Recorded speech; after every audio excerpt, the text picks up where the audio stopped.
Hello and welcome to the Avon Gorge Hotel in Bristol. So this is one of the top rooms here. You're going to expect to pay around £200 for a room like this. So let's have a little look around. The rooms are quite a dark grey and they also feature pictures which have an old feel with them, but each has a modern thing in them. That one has electric guitar, some of them have a Starbucks coffee cup, that sort of thing. So you've got an espresso machine as well as a kettle for teas. And you've got air conditioning which you can control.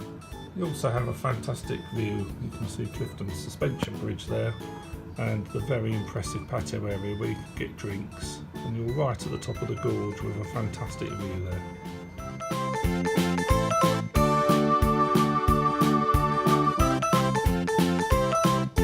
You can see your storage space with an ironing board and iron. You've got your hair dryer, you have a safe, a fridge that is well stocked with beers and wines, and I say there's the kettle if you want a cup of tea.